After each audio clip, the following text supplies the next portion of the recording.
Like we used to get like 60, 70,000 premium signups a month. Billions of dollars of investments have come through that book a demo page. The key is to genuinely have like different kinds of people and mindsets in the mix. Insights into the innovations and revolutions of the marketing world. Welcome to the Marketing Scientists Podcast. Hey everyone, and welcome to another episode of the Marketing Scientists. Today we are talking to Amrita Mathur. She has a fantastic background across companies like Superside, ClickUp, Zapier. She's seen some of the fastest growing businesses in SaaS. We talk about all things AI, creativity, MarTech stacks, and also a really fun experiment that she did around TikTok. So listen to the whole thing. I am sure you'll get a ton of value out of it. Amrita, thank you for joining. This has been a long time in making. As I was telling you before we hit record, I've been fanboying for a few years. I think I remember your work from Superside. I'm like, who is this person? And I had to follow you, and I've been kind of seeing your journey. Thank you. Tell me what has been up in your world? I'm figuring out how to be like a consultant / advisor, which is very new for me because I've literally my whole career worked in-house at a tech company. That's been my whole thing. So I've done very early stage. I've done the series A and B growth stage, but I've also done the sort of series, the ClickUps and the Zapiers, right? That are 300, 400 million. They're larger. I find it very fascinating that you actually get paid better and you have better perks and benefits at the larger companies, but you're actually doing less work. You have to be so freaking talented to grow a company from 0 to 40, 50 million. But then when you're at 100, 200 million, you have this little minuscule role and then you're just getting paid a lot better. I found that fascinating. So I saw with AI, especially, I saw the writing on the wall that a lot of these, I think a lot of these people that do that as a career, they're going to get left behind. And I don't want to be that person. So I was just I'm going to do the consulting thing or go back to Series A because that's where the real work is. And that's where you're close to the craft. And, you've seen a lot of at scale and also sort of, 0 to 1 type of journey. So at Superside specifically, I think you did you say you kind of went from 5 or 10 to 40, 50? Is that kind of the journey that you were on there? Yeah, it was a different product, different offering. And I think we had they had reached just about 2 million. But it wasn't recurring. It wasn't a subscription model. It was couple million in the bank. That's what we had. And then we had this small, tiny seed round, I think 3 million from one of the Norwegian startups because the 3 founders are all Norwegian. So they had raised money from there. And that's it. And they were just we know we want to become a subscription entity. We are playing in this horrible pool of the Fivers of the world. And then there's the agency side of the world. And they were there's nothing in between, but we want to explode. I remember still the founder, the CEO saying, I want to explode this triangle of speed, quality, and price. He was because you can't have all 3. The consumer does not have all 3. He's but I want to nail that.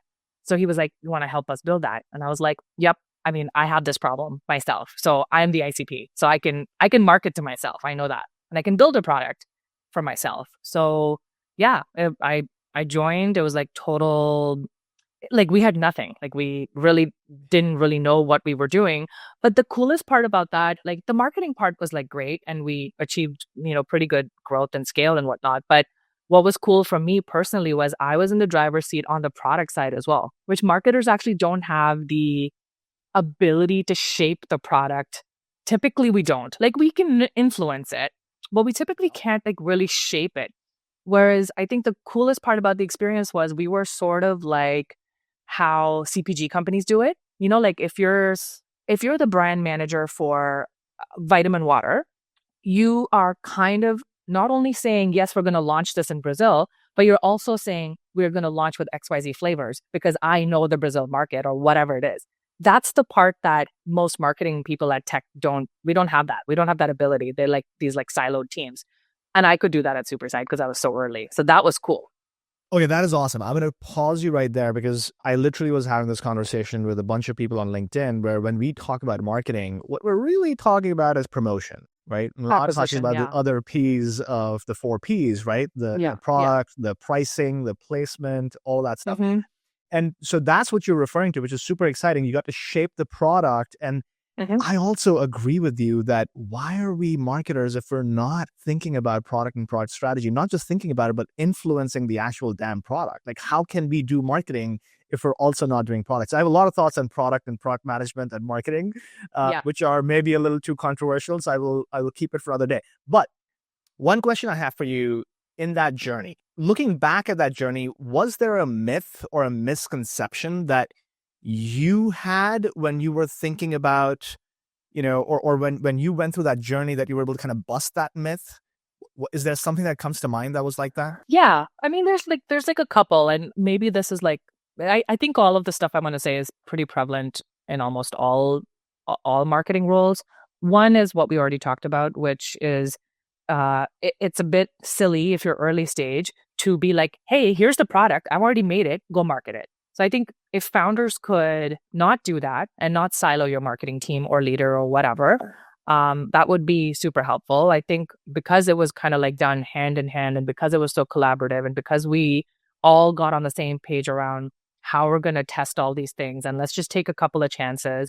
I mean, we change pricing every 6 months to like a lot of complaints from our customers, but we just did that every 6 months because we were like, hey, we're building something and we kind of don't know where we want to go. We want to go where the water flows more easily, obviously. So that was killer. And most companies aren't set up like that. Like I'm consulting with a couple of companies right now, and one of the founders is very much like that. Like he's very much like, yes, own all the parts that you want to own, but that's not typical.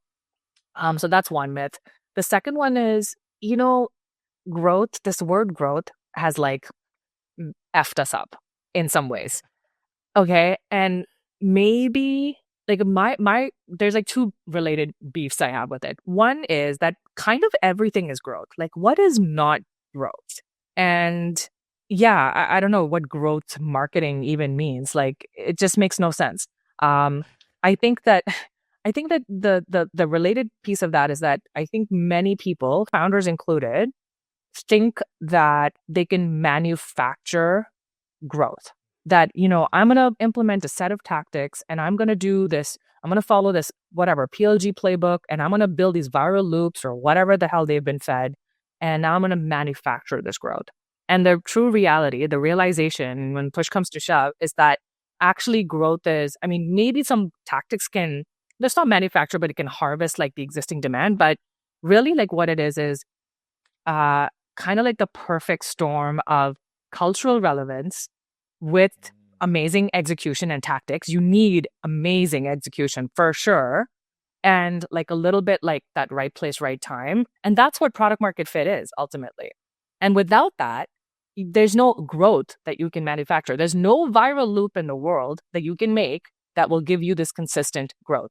So I think that myth needs to be kind of busted open, because really what it is like you think you're going to build this product and now I'm just going to like do all the best practices and manufacture this thing. And there's no such thing.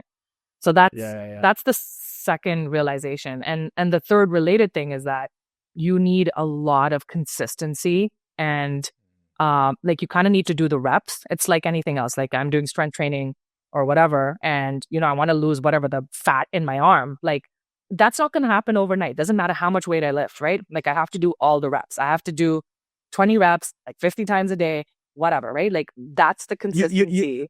Amrita, you're telling me that I can't just set the goal for the next quarter and just hit it somehow, just magically. Maybe with the GLP-1s we all can, but I don't know. Maybe we'll grow. You can get an assist for sure. Whatever assist you want to get from the Ozempic or whatever, sure, go get it, right? You have some fancy advisor, that's an assist. You have like an influencer that's on your board, that's an assist. Yes, use all of those things at your disposal, but you gotta do the reps. You have to do the reps. I've worked at companies where suddenly we had like this like spike and we were like, oh my God, we've made it. And it's like that spike goes away. That spike goes away. You can't take your eye off the ball. That's what I mean by the consistency in the execution and constantly being at it.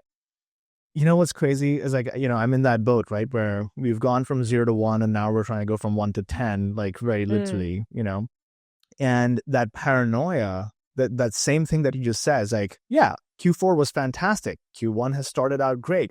It can go away any minute. Anytime. And if you don't have that paranoia and that focus on like, don't take it for granted that just because your baseline has gotten to this point, especially at smaller numbers, that somehow is just going to be always to the up and to the right. Like there's no guarantee, right? Yeah. One I love. mentor of mine had said this like one line that stuck with me, which might sum this up, is he said, he's like, no, like, I think he's used the word hack at the time, but I think he just meant like tactic. He was like, no tactic like lasts forever. Like others are going to copy it. It's just going to fall out of favor. Whole bunch of things, market dynamics change. So like whatever like that thing is that works for you, it's not going to last forever. And there's like so many interesting, clear cases for me as I've gone through my career, like just most recently at Zapier. I mean, they are the kings of search. Any search you do about, I mean, Zapier is like the number 1 or 2 result on everything. The thing is, that moat is not going to last forever, which is clear now with AI, right? And it is clear now because they're getting eaten up from the bottom and the top, like both enterprise and there's like, competitors nipping at their heels because now things are like easier to build and you can copy all the shit and whatever. It's the same thing. You just like the time horizon might be different. It might not be like 5 years for Zapier. Like they were able to play that game for a long time. So your time horizon might be different. Man, but that's nothing so lasts. tough.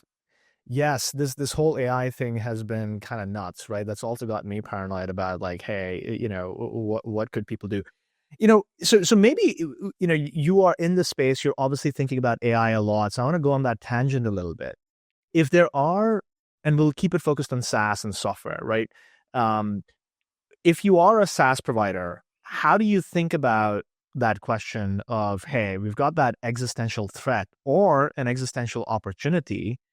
What are you recommending, customers do when they're faced with that? Like, hey, AI could, have a massive From a product perspective. From a product and from a marketing perspective, what are you seeing in the market out there? Yeah, like I think there's like the product question, the answer to the product question for me at least is kind of clear at this point in time. I mean, things will change obviously, but for the near term, I would say, I think if you're a SaaS provider that genuinely offers something of value and you have product market fit and you have distribution, let's say you've nailed distribution. Perfect case in point is DocuSign, right? DocuSign is a huge multi-billion-dollar company. I don't know what it is, 6 billion or something like that. There was a guy who went like kind of viral on Twitter, I think it was, who said that he built DocuSign in 2 days using Cursor, Lovable, and what was the third one? I want to say HeyGen or something. He built it using 3 different AI products, and he demoed it, and it went super viral, and he offered it for free, and he was like, "I've built something that this like company charges like insane amounts of money for," right? Now, when you dig under the hood, I mean, yes, he's right, but also when you dig under the hood, you realize how much other value DocuSign is adding, right? Maybe their pricing needs to come down. That's a side effect that might happen. But they are adding insane amounts of value from a security standpoint, from a legal standpoint. There's a whole bunch of things that the Twitter thread highlighted for me that went over my head. But there's clear value that DocuSign is adding there. And so that business will sustain itself. Will they have to change some of their mindset around how they price and how they go to market? Yes, absolutely. But that they're not going away. And they shouldn't go away. We need the DocuSigns of the world. So I think the same is true for most SaaS vendors. Is like, know what your core is. Differentiate. Distribution is everything. And then, just like take another hard look at how much value you provide and charge accordingly. Lots of people move to usage-based pricing. That's an avenue. Doesn't work for everybody, but that's an example of what you could try. Yeah. So that's from a product perspective.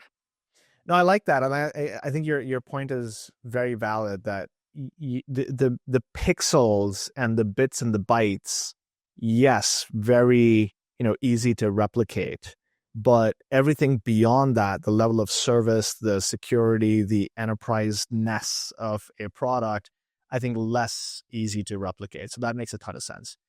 Yeah. And most consumers at least, maybe there'll be a point where this changes and we'll be cool with it. But most of us don't want to figure out all of like the nitty gritty. Like we do want out of the box solutions. A lot of us don't have time to figure out how to like, stitch all this stuff together. Like I'm a big fan of wrapper products. Like, you've built something on top of an LLM, which is a commodity, by the way, which you can switch out in the back end, right? If you've built something on top of an LLM that's like a value for a very clear ICP and a couple of good use cases, I am all for that, and I will pay for that, and I will pay All right. what value I receive. We got some hot takes and some contrarian opinions here. I love it because I don't most know of if the this is conversation is like, no. There's a lot of conjecture that if you're a rapper, you're not going to survive, right? Like OpenAI is going to. I mean, if you're a shitty rapper, you're not going to survive. But if you're a good rapper, a well thought out rapper, you will survive and thrive. There you go.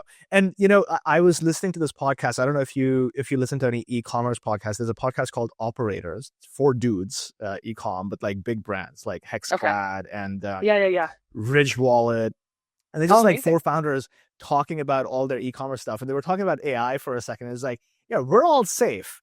AI is not coming for wallets and gummies and pans. Oh, like the physical products. Yes, the physical products and also the like food. AI is not coming for food. So it was a little bit of a counter take sometimes, like stepping out of SaaS and going like, oh yeah, there are some categories that are not really facing that disruption from AI, which I was like, that's an interesting perspective. Okay, it's a good perspective. And reminder, right?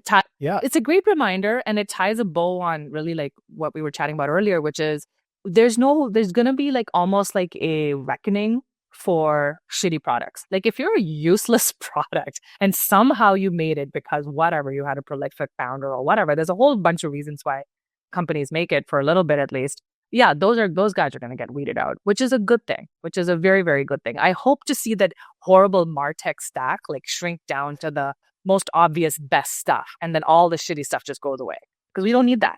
Okay, let's talk about that. So horrible MarTech stack. I follow Scott Brinker. Do you know Scott Brinker? He publishes it's like 13,000 apps and it's going to keep growing to 15,000 to 20,000, right?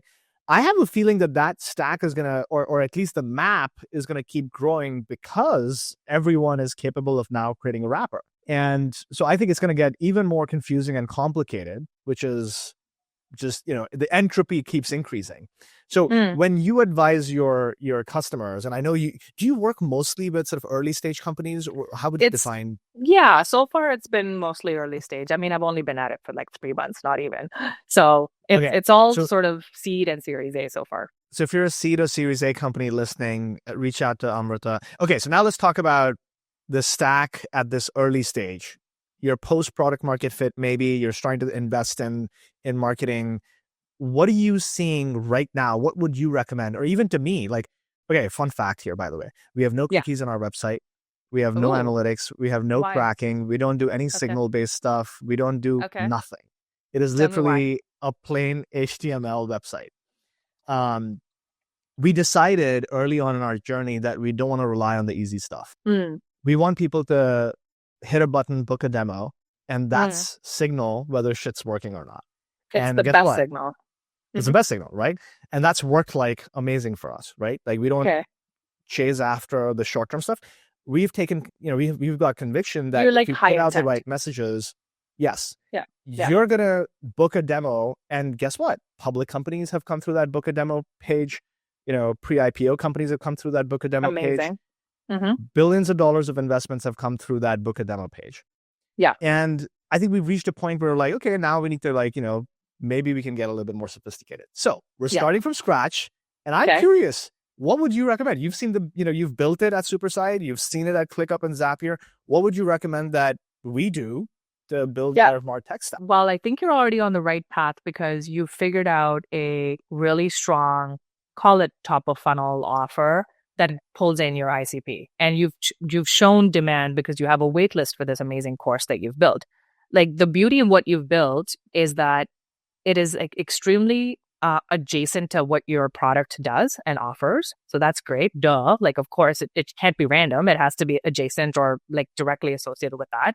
And then you're kind of demonstrating through that course that you know your shit. So it's the perfect kind of like lead gen or lead magnet meets expertise, like showcasing my expertise. It's perfect. Like it's perfection. So you're totally on the right track. So that's great. All companies should have this like top of funnel, like call it a lead magnet, but it moves beyond like a guide and ebook and webinars and all of that stuff, right? Like that's one playbook, but I think what you've done is like really, really great. Another thing that I'm personally a big fan of is always build, if you can, without cannibalizing your pricing and your market, build like some kind of lightweight tool. Could be a freemium offering, could be a paid tool, could be like whatever, $9 a month or something, right? That again demonstrates value. And it becomes like a funnel. It becomes like a attraction mechanism for hopefully not only your ICP, but like your adjacent broader market as well. So again, you're kind of like building that halo effect and offering value, capturing a little bit of revenue on that, but offering that value. And then that becomes a conduit, hopefully, to your core product. And lots of companies have done that really, really well. And I think with AI, like now it's much easier to build those kinds of little things on top, which I think is smarter. You gave me a really good idea. Okay, that was genius. I have a good one to work on now. All right. Yeah. Keep going. Like Keep going. So I think I'm a big fan of like for certain types of product like the SLG, like the sales live model is absolutely amazing because some products can be self-served and some products do need a little bit of a sales cycle. I think your product is the kind where like you need to kind of like understand it more deeply, like map it to like your existing infrastructure, blah, blah, blah. So in your case, you guys are doing that. And then, I think I would just like try to like create efficiency over time by having these like PLG-esque motions like on top. And never necessarily going away from like the sales conversations. One example of like how where I worked, ClickUp found efficiency was we had insane scale from a sign up perspective. Like we used to get like 60, 70,000 premium signups a month. It was nuts. And about 2 to 3% of that converted into a paying customer. And a majority of that was self-serve, which was great because we didn't have to lift a finger. The product did all the work and whatever. And then like a group of them obviously could have been like much larger sales. We realized that we were leaving ACV on the table. And so we kind of built a process around that. That would be like the next step, right? Like once you have a bit of scale and like all these people are coming through the funnel, you need some, maybe it's an ML model, maybe it's like some scoring mechanism. It doesn't have to be super complicated. That just allows you to sift through like who the hell's actually coming through the door. And then how do I now capitalize on this and build like a bit of a sales motion on top of that. That's respectful, that adds value, et cetera, et cetera, et cetera. Not just like hounding them. That doesn't work for too long. So there we go. Now we're looking at a couple of tools. One is called Common Room. I had actually come across Common Room like 2 or 3 years ago. And the other one is Koala. I think I know the finding tools for both, and that's Koala's pretty cool. It's like basically it's kind of like lighting up your website and telling you, hey, somebody from, Monday.com is checking out your pricing page. Yeah. Just like, so it's not like third party intent. I think it's like first party intent. That's what, first party. Okay. Gotcha. Yeah. I mean, there's a bunch of those, like people coming to your website. There's a bunch of those. The beauty. Okay. This is where it gets tricky. Like we do that at one of this company I'm supporting, which is like an awesome AI tool for market researchers and brand researchers called waldo.fyi. We see the website visitors coming to our site, not all of them, but quite a few. And some of them are big names and logos, but we have chosen not to reach out to them because it's super creepy. And we want them to like do their thing, like sign up for the freemium product, kick the tires, do the things. Right. Yep. This is exactly the conversation that was happening in my head where I was like, I don't want to reach out to. But what I do, Jake. What I do is I build a list every single month. I extract all those people and I add them manually to my paid media campaign so that over time, we build that halo effect. So like they've come to the site, then they start seeing our ads, hopefully like down the line, like a couple weeks down the line. And then we re-engage them and bring them back. And now it's like a much better conversation because they've taken that action themselves. So it's like, I know you were on my site, but I will not let you know that I know that you were on the site, right? I will. Okay, that's cool. So it's in another way. It's kind of like smarter retargeting. I love this. This, right? And the offer can be different. It's not like book a demo. It's not always, hey, try my product. It can be like, come to this podcast, come to the webinar. Hey, we're doing this event at South by Southwest. Come to the dinner. Like whatever that offer is, they don't need to know that you know that they were checking you out, but you know, and you can leverage that.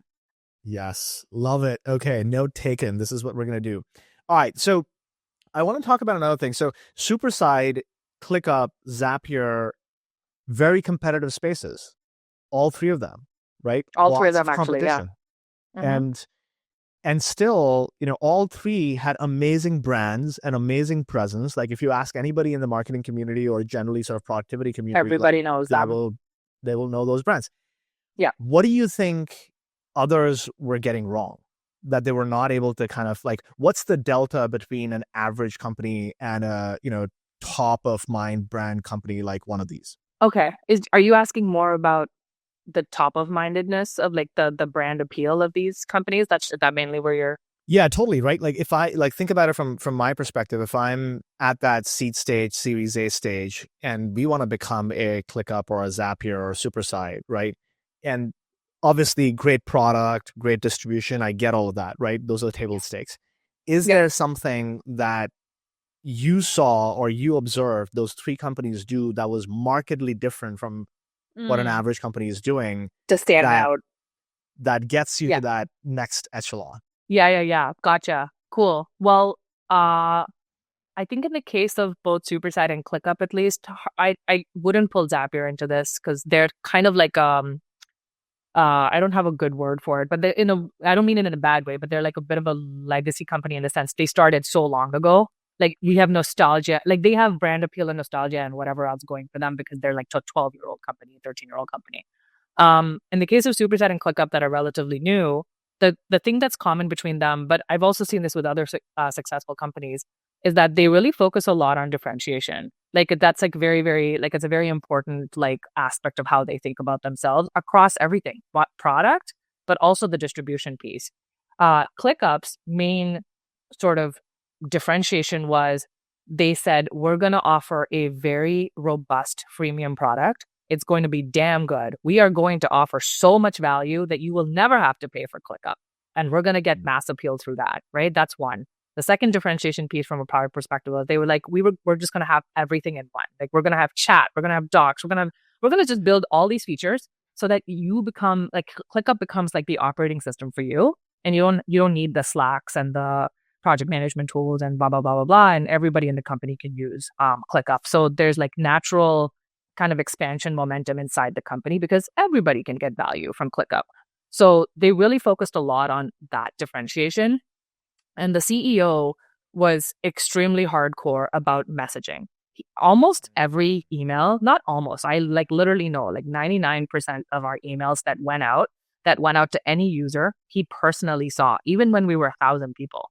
Like he saw every single email because he wanted to make sure that it was on brand and differentiated. It was like, we are not sending an email to 50,000 people or whatever if it doesn't highlight why you should care. And that's I think like, yeah, so it's kind of like parallel to the differentiation thing. It's kind of like extends into like how you think about your company brand, not just brand from a marketing like colors and fonts or whatever, not the visual identity, but more like the ethos. Like what is our brand ethos? And just like having a policeman or a guardian for that. That was super cool.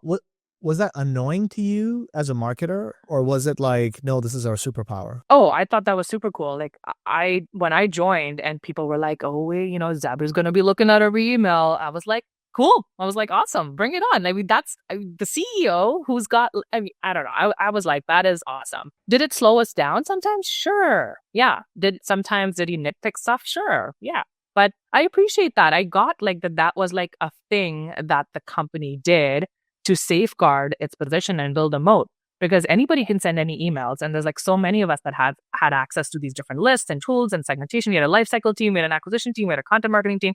We were all sending emails. It was awful. Actually, it was very confusing. But yeah, he was the ultimate like kind of guardian for it. And that was like super, super cool. And I'd say at Superside, I was the ultimate guardian of it. Like I never let anything ship that wasn't like up to like a certain standard or bar.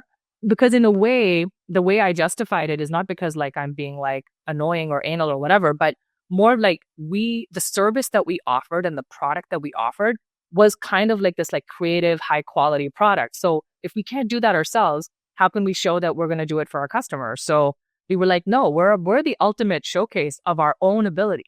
So everything has to be top notch. Like we would sometimes get customers in the door and we'd be like, hey, what brought you to Superside? Sales reps would ask that.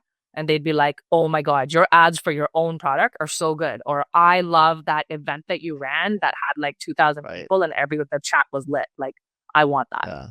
Yeah. Yeah. No, that's the cool thing about marketing to marketers sometimes, right? I find the same thing, which is like our marketing has to be top notch because you're talking to your audience and they're going to judge you that, hey, do these people actually understand marketing? And that's actually become our differentiation because most of the others who are building in our category are all data scientists. So I'm letting out a secret here, right? Which don't give it away. But I know what you mean. like, Yeah.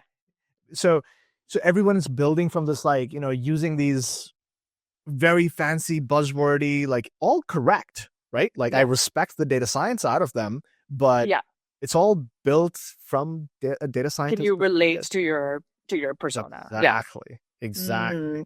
And we're going to struggle if we have to now suddenly pivot our brand from selling to CMOs to selling to the data science team because we have to talk a different language. So they probably pitch against us in that fashion, right? Like they don't know their data science, they're just marketers, right?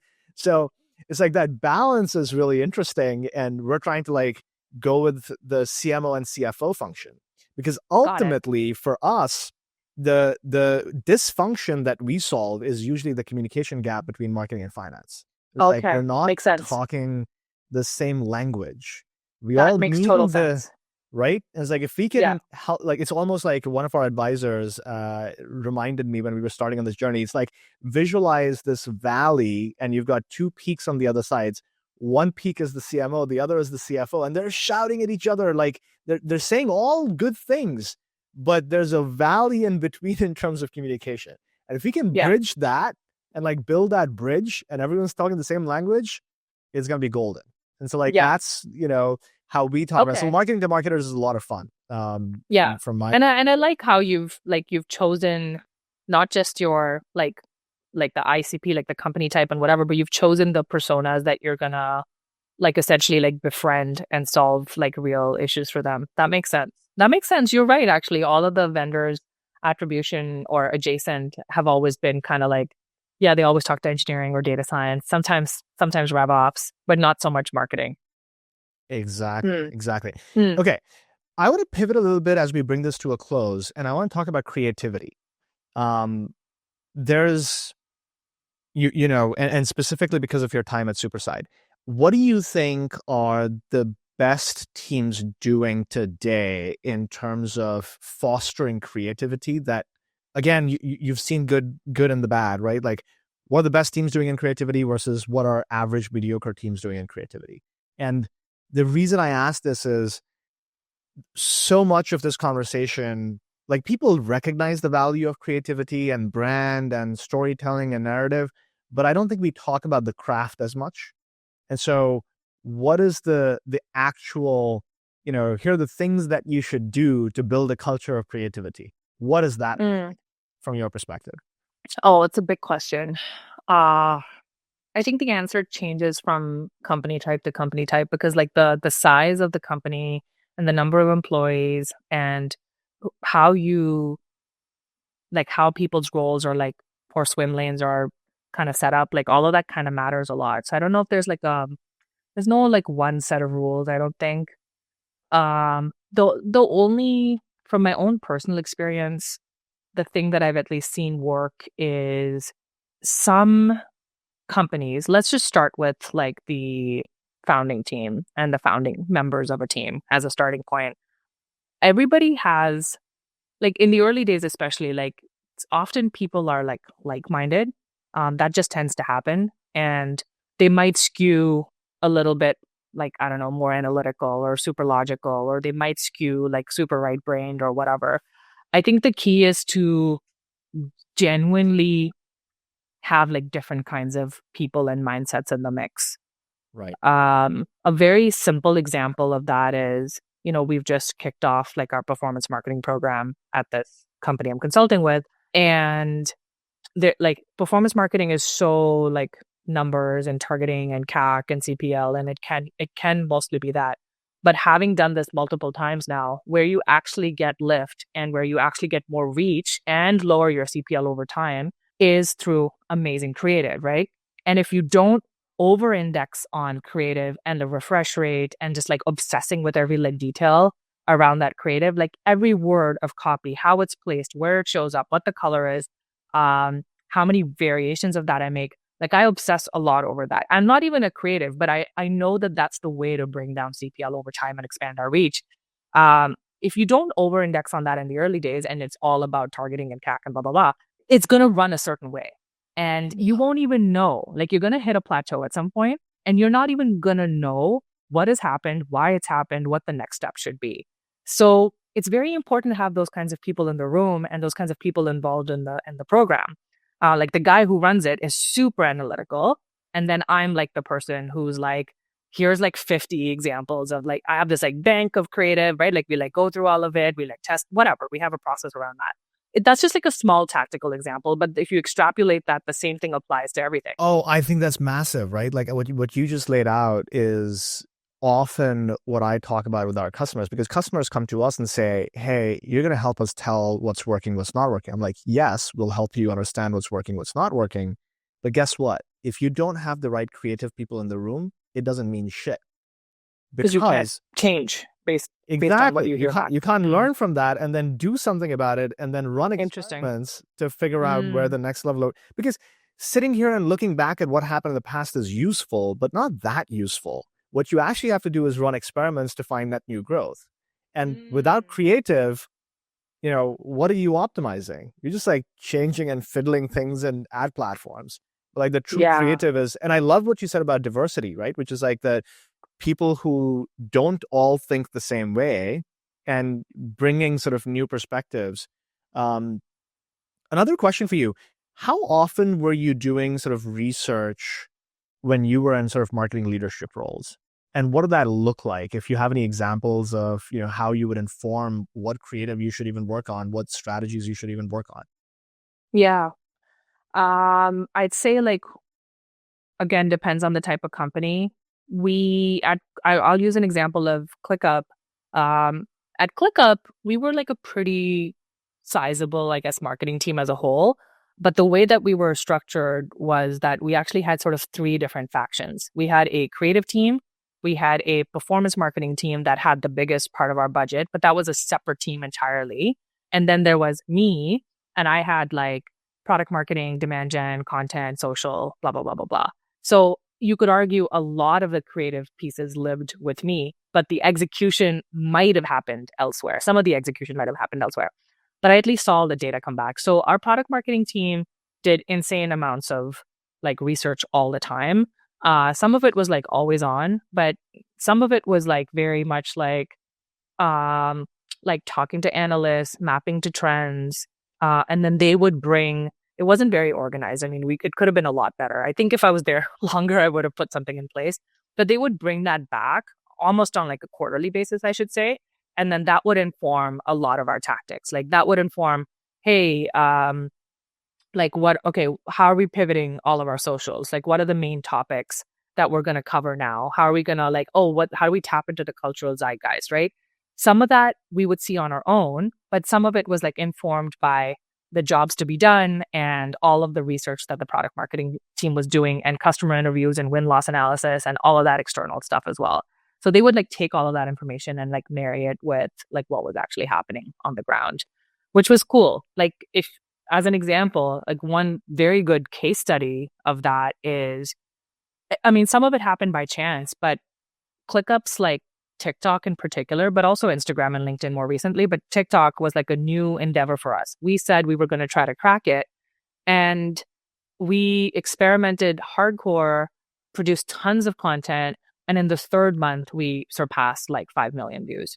And then it was like 10 million. And then we started doing 30, 40 million, right? Because we had a playbook.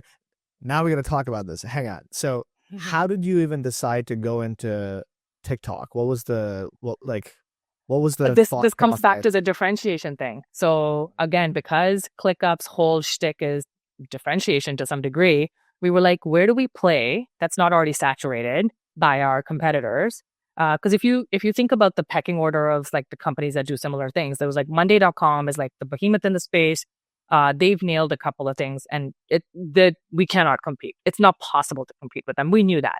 Then Asana was the number 2 in the space. And then there was like, we were like nipping at the heels. We were like number 3. So our strategy from a social and content perspective was, where can we play that those guys aren't playing? And all the research just pointed to, oh, they're not playing on TikTok. They're playing elsewhere, but they're not playing on TikTok. So we were like, okay, we're gonna nail that. And the product marketing, like jobs to be done work, allowed us to know generally what topic areas make sense. Obviously, we had to marry it to the platform. We knew it had to be lighthearted and maybe a little bit funny. We had to lean into the humor part of it. And it couldn't be cookie cutter. It had to be like somewhat scalable. There's like so many guardrails. But we just kept at it. And then we had the first hit and the second hit and the third hit. And now the machine, like every time I talk with our head of social and influencer, this guy, Chris, who's a founding member of ClickUp, actually, super smart. 30 million is like piece of cake. 30 million views, piece of cake. Easy. Easy. It doesn't even bat an eyelid. The media value of that is amazing. But it took early, like the reps. And it took the differentiation. So I want to talk about the reps. Like you mentioned, in month 3 you hit 5 million. What was the first couple of weeks like? How did like you all not give up until month 3? Yeah, well, the one good thing about those first few months, and by the way, 3 months is very fast. Like I actually give things like this like 6 months. 3 months is really, really fast. So the one good thing about that was two things. One, we did not tie it to kind of any revenue metrics. Like there was no pipeline. We were just like, we know that this is a long shot. We also know that it may fail, and it may fail multiple times. So we were like, cool, let's just focus on impressions and views as a starting point, and then we'll go from there. So we only had some goals around that. So that's one. So it was easy to kind of keep going because our goals were like so simple and basic.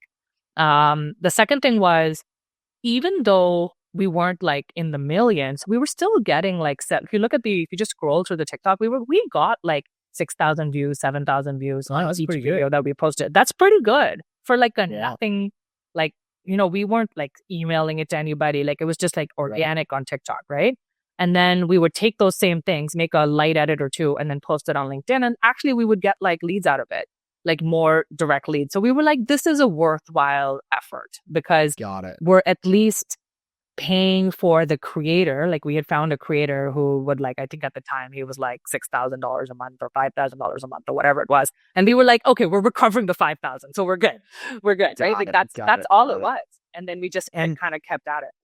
Were you doing it from the ClickUp handle or were you doing it from somebody's like, okay, so it was a company handle and 6,000 is great. Like I think I started experimenting with TikTok like maybe a year ago. I tried it for like a month or two and I was getting maybe 500,000 views like personally, but it was like very unfocused, right? It was like just me blabbering about something into the camera. It's something. So we're going to give it another shot. This is exciting. A secret, if you want, is that there is this comes back to the conversation about creative. We did not use in-house people on purpose because there is something to be said about being good on camera. I'm sorry. You might not be. You are 100% right. I may not be TikTok. I may not be ready for TikTok. Okay, that's someone on your staff might be, right? Like you don't know. Like that's why you have to run the experiments. Say the same thing that you said, but get 2 other people on the team to do it and then see who does better. All right. Because it's in the intonation, it's in the voice, it's in the eyes, it's the angles, it's everything. Lighting. Yep. I mean, there's a reason that the creator economy has taken off in such a big way. So exactly. Awesome. All right, Amrita, we're coming up to the end here. Last question for you. What is a marketing hill that you're willing to die on? Something that you will defend no matter what? Something that you believe in just, this is a hot take that's going to live on for forever. I have like 100 of these, but I'll make one that's like relevant to like your business. And it's that some things just can't be attributed and it's just a leap of faith and that's it. I like it. That's pretty much it. Stamp of approval from Pranav for sure. We agree actually. I think trying to measure everything is a fool's errand. Like that is not the goal of what we do, right? It's all about knowing what to measure, when to measure, why to measure, and leaving everything else to the side. You don't have to measure certain things. Yeah, and still invest, right? Like you can still invest.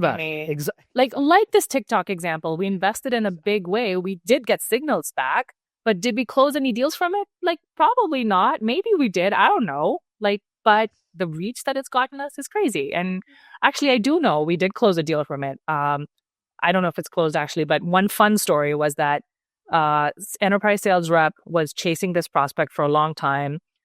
It's a defense contractor, so very stodgy. I won't name them, but it could have been it would have been like a $300,000-$400,000 deal for us. The guy goes dark. We can't reach him. We can't reach anyone from the buying committee. Whatever, goes dark. Guy emailed sales rep, said, "Hey, haha, this TikTok was amazing. Let's chat." Oh my God. This is a stodgy defense contracting company, and this guy is like a boring, like you would not think he would be on TikTok. I mean, there you go. That single email proved the value of what you were doing. I mean, I don't know. I mean, I would not say this at sales kickoff, right? Because they'll just like laugh me out of the room. But I know that as a marketer. Hang on. Why wouldn't you say this at sales kickoff? I would, if I were in your position, I would totally take this and, take the screenshot from that email, put it up and be like, mic drop, just, applause. I don't know. Like, that's my take. Yeah. Yeah, I mean, maybe it would have gone over well, but I think like the skepticism, I anticipated the skepticism being, is it repeatable? How do you know it was just like maybe like, it was a game of chance. It could have very well been something else. I don't know. The rational part of our brains try to downplay that effect, but I think that's very cool. Well, Amrita, this has been fantastic. You've given me lots of cool ideas to iterate on within our own business. So thanks for coming on, and I'm excited about your new journey with the consulting business. So everybody who's listening, where should they go find you? LinkedIn? You have a website? Like, how do they follow you? I don't have a website. I don't have anything. It's just I haven't used it so far. Find me on LinkedIn or email me. It's my full name at me.com. Amazing. Fantastic. All right. We'll wrap it up and we'll chat again in a few months. So thanks for joining me today. All right. That was Amrita Mathur. She's gone on to become an independent consultant. She works with early stage startups on defining their marketing strategy and helping them grow. So go check her out and reach out if you need help.